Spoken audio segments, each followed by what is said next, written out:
महाभारत 3। पंचरात्र शास्त्र गुरु परंपरा बालश्रुति। भीष्म बोले, हे राजन, सृष्टि के रचयिता नारद जी को उपदेश देते हुए वहीं अंतर्धान हो गए। भगवान का आशीर्वाद प्राप्त कर नारद जी नरनारायण के दर्शन हेतु पत्रिका आश्रम गए। श्रीमन नारायण के मुख से चतुर्वेद का सार सुना। तब युधिष्ठिर बोले, हे पितामह, इन भगवान की महिमा अत्यंत अद्भुत है, परंतु ब्रह्मा जी की सभा में नारद जी द्वारा ये कथा सुनने का रहस्य क्या है? क्या वे ब्रह्मा जी के स्वरूप को नहीं जानते? क्या ब्रह्मा जी परमेश्वर के प्रथम पुत्र नहीं हैं? तब भीष्म ने कहा, हे राजेंद्र, सुनो, इस सनातन वाणी के प्रवाह में अनेक महान युग और सृष्टियां बीत चुकी हैं। प्रत्येक युग में ब्रह्मा की सृष्टि सर्वप्रथम आती है। अतः इसका अर्थ यह नहीं कि आदि हिरण्यगर्भ उस ईश्वर की महिमा को नहीं जानते थे, किंतु नारद ने इस वेद को अन्य सिद्धों, ब्रह्मसभा के अन्य भक्तों और ऊँटों को सुनाया। उस सिद्ध और महान ऊँट से सूर्य ने ये ज्ञान प्राप्त किया। उन्होंने समझा कि असित नामक ब्राह्मण ने देवताओं से यह ज्ञान प्राप्त किया था। महर्षि, इस वेद को सुनकर मनुष्य परम भक्त का भक्त बन जाता है। जो इस कथा को कहता है, जो इसे सुनता है, वह एकाकी हो जाता है, एकांत भक्त से जुड़ जाता है, श्वेत द्वीप पर पहुंचता है, चंद्रमा के समान चमकता है और सहस्र सृष्टियों के स्वामी में प्रवेश करता है। इसमें कोई संदेह नहीं है। यदि कोई पीड़ित व्यक्ति इसे सुनता है तो वह कष्टों से मुक्त हो जाता है। यदि कोई रोगी व्यक्ति इसे सुनता है तो वह स्वस्थ हो जाता है। तपस्वी अपनी मनोकामना पूरी करता है। ऐसा करने से भक्त को यश की प्राप्ति होती है। हे राजेंद्र, तुम्हें भी सदैव उस परमात्मा की आराधना करनी चाहिए जो तुम्हारे माता पिता और गुरु हैं। हे युधिष्ठिर, महाबुद्धि के स्वामी और सनातन परमेश्वर ब्रह्मा तुम्हारा कल्याण करें। वैशंपायन बोले, हे जन्मेजय, ये कथा सुनकर धर्मराज नारायण के भक्त हो गए। उनके भाई भी उनके पीछे पीछे गए। उन्होंने अपने गुरु और महामुनि कृष्णपान की स्तुति की और आकाश में क्षीरसागर जाकर नारायण की आराधना की। सौती बोले, हे शौनक पुत्रों, वैशंपायन ने जो कुछ मुझसे कहा था वह मैंने तुम्हें बता दिया है। तुम सब ने तपस्या की है, तुम सब ने उपवास किया है, तुम सब वेदों के विद्वान, नैमिषारण्य के निवासी, दो दीपों के स्वामी हो, जो शौनक के महान धाम के दर्शन के लिए आए हो। तुम यज्ञ द्वारा सनातन परमेश्वर की आराधना कर रहे हो।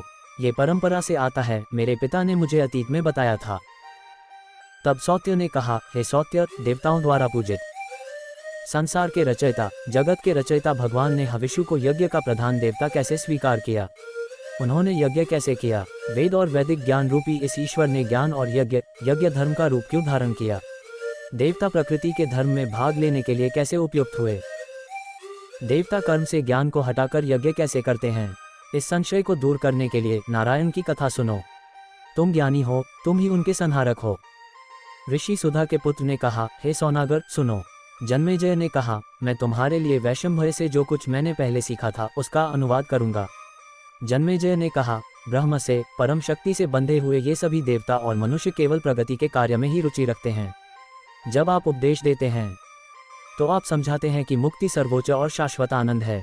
मैंने सुना है कि जो लोग ब्रह्म को जानकर मोक्ष प्राप्त कर लेते हैं वे हजारों की संख्या में ईश्वर की उपस्थिति में प्रवेश करते हैं, परंतु इस शाश्वत मुक्ति का पालन करना कठिन है। इसीलिए देवता भी इस धर्म का परित्याग कर देते हैं और यज्ञ में देवताओं की बलि चाहते हैं। चतुर्मुख ब्रह्मा, हिरण्यगर्भ, रुद्र, महाबली, इंद्र, सूर्य, चंद्रमा, नक्षत्रों के स्वामी, वायुदेव, अग्नि, वरुण, आकाश, ये सभी देवता अपने लिए नियत विनाश से अनभिज्ञ हैं। इसीलिए उनका लोक काल के अधीन है और वे तत्काल और अक्षय मुक्ति प्राप्त नहीं कर सकते। कर्म मार्ग में यह एक बड़ी भूल है। यज्ञों में देवताओं की पूजा क्यों की जाती है? वे यज्ञीय कैसे बन जाते हैं?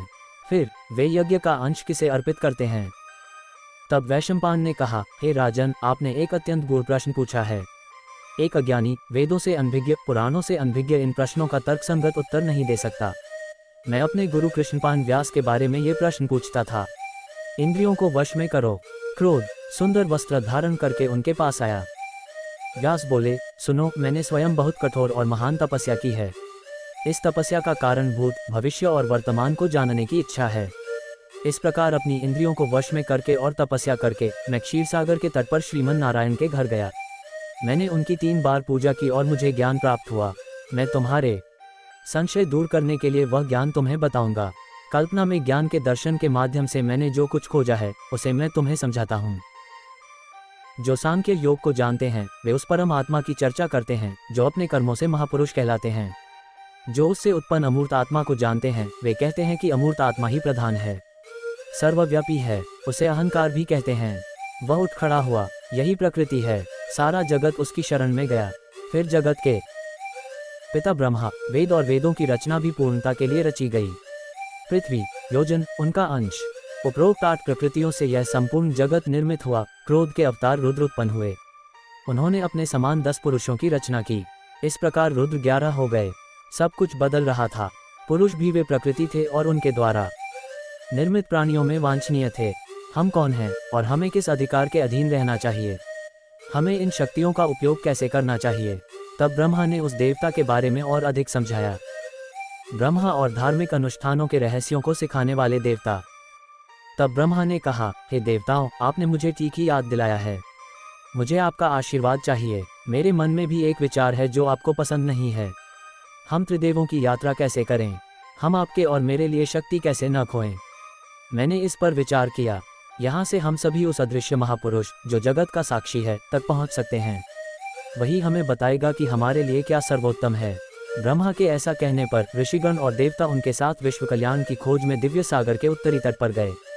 उन्होंने ब्रह्मा के निर्देशानुसार वेदों में वर्णित तपस्या की। ये तपस्या नहीं है, ये भयावह है। इसे महान सौभाग्य कहते हैं। उन्होंने अपनी आंखें और हाथ ऊपर उठाए। मेरा मन एकाग्र हो गया। वे सभी एक पैर पर खड़े होकर वृक्ष बन गए और हजारों दिव्य वर्षों तक एक मन से तपस्या करते रहे। उन्होंने वेदों को सुशोभित किया। इस मधुर वाणी ने पूछा। भगवान ने कहा, हे ब्रह्मा के देवताओं, हे ऋषियों, आप सभी का स्वागत है और आपके बारे में अच्छी बातें कहते हैं। आपसे मैंने सीखा है कि संसार की भलाई के लिए मुझे कितने महान कार्य करने चाहिए। मुझे अपनी इच्छानुसार आपकी आत्माओं की सेवा करनी चाहिए। हे देवताओं, मेरी आराधना करने की इच्छा से आपने घोर तपस्या की है। हे महापुरुष, इस तपस्या का फल भोगो। जगत के गुरु, जगत के पिता, ज्ञानियों में श्रेष्ठ एक चित होकर मेरी आराधना करो। यज्ञ का एक अंश सदैव मेरे लिए रखो और तब, हे देवताओं, मैं तुम्हें तुम्हारी शक्ति के अनुसार सद्गुण सिखाऊंगा। वैशंपायन ने कहा, ये देवताओं के देव भगवान की वाणी है। ये सुनकर सभी देवताओं और ऋषियों ने वेदों में वर्णित नियमों के अनुसार वैष्णवक्र किया। ब्रह्मा ने सबसे पहले उस सभा में एक अंश की रचना की। अंश की रचना करने के बाद देवताओं और ऋषियों ने सबसे पहले रूप और अंधकार से ऊपर के भगवान की शरण ली। उन्होंने उस भगवान की महान, सर्वव्यापी, उत्तर के स्वामी, महान दाता के रूप में स्तुति की। तब वरदाता ने उपस्थित सभी देवताओं से कहा, जिसने एक अंश बनाया उसने उस अंश से मेरी पूजा की। आपने उचित यज्ञों के माध्यम से मेरी पूजा की है। आप सभी युगों में अपने स्वभाव के फलों को साझा करते हैं। हे देवताओं, जो प्रत्येक लोक में यज्ञ करता है वह आपके लिए वेदों द्वारा उत्पन्न एक अंश प्रदान करता है। इस महान सृष्टि में मैं आपको वह अंश दूंगा जिसकी आपने मेरे लिए कल्पना की है। इस प्रकार मैंने इसे वैदिक सूत्रों के अनुसार व्यवस्थित किया है। यज्ञ के परिणामों से संतुष्ट रहें, मानव जाति का विकास करें। अपनी शक्ति के अनुसार हर चीज का पूरा अर्थ सोचें और आप जो कुछ भी करते हैं उसका स्वाभाविक परिणाम होता है, बल प्राप्त होता है, पृथ्वी स्थापित होती है। इससे वेद, यज्ञ और वनस्पतियों की रचना हुई। पृथ्वी पर उचित रूप से उपयोग किए जाने पर देवता प्रसन्न होते हैं। मैंने आपके लिए प्रकृति से उत्पन्न इस सृष्टि की रचना की है। हे परमात्मा, यह अंत तक चलती रहेगी। हे देव, अपनी शक्ति के अनुसार जगत के हित के बारे में सोचें। ऋषि, अंगिरा, अत्रि, पुलस्त्य, पुल, क्रतु, वशिष्ठ, इस प्रकार मन के 7 पुत्र उत्पन्न हुए। ये वेद हैं, वेदों के प्रमुख शिक्षक। मैंने उन्हें प्रकृति का पालन करने वाली तितलियों के रूप में नियुक्त किया है। ये कार्यकर्ताओं का तरीका है। ब्रह्मांड के निर्माता भगवान का नाम अनिरुद्ध है। संत, सनत, सुजात, सनक, सनंदन, संत कुमार, कपिल, सनातन, ये 7 ब्रह्मा के मन के पुत्र हैं। ज्ञान उनके पास अनायास आया। उन्होंने तपस्या का मार्ग अपनाया। वे योग में बुद्धिमान हैं। वे सांख्य ज्ञान में बुद्धिमान हैं। धर्म में शिक्षक हैं और मोक्ष के मार्ग पर ले जाते हैं। क्या तीनों गुणों की महानता अंधकार से आती है? क्या महानता उससे उत्पन्न होती है? मैं वर्णन से परे जगत को जान गया हूँ। ये वह मार्ग है जो बिना दोहराए कार्य करता है। वह जिस धर्म या तपस्या से उत्पन्न होता है उससे पुण्य प्राप्त करता है। ये ब्रह्म जगत गुरु है। जगत को बनाने वाला ईश्वर है। वह तुम्हारा माता, पिता, पितामह है। मेरी आज्ञा से वह सभी प्राणियों को वरदान दे सकता है। उसका पुत्र रुद्र मेरे ललाट से उत्पन्न होगा। ब्रह्मा की आज्ञा से वह सभी प्राणियों का उद्धार करने वाला ईश्वर होगा। आगे बढ़ो, अपनी शक्तियों को यथावत याद रखो। समस्त लोगों के सभी कार्य शीघ्र पूरे हों। जीव अपने कर्मों और भाग्य के प्रति जागरूक रहे। हे परमात्मा, जान लो कि यह जीवन का समय है।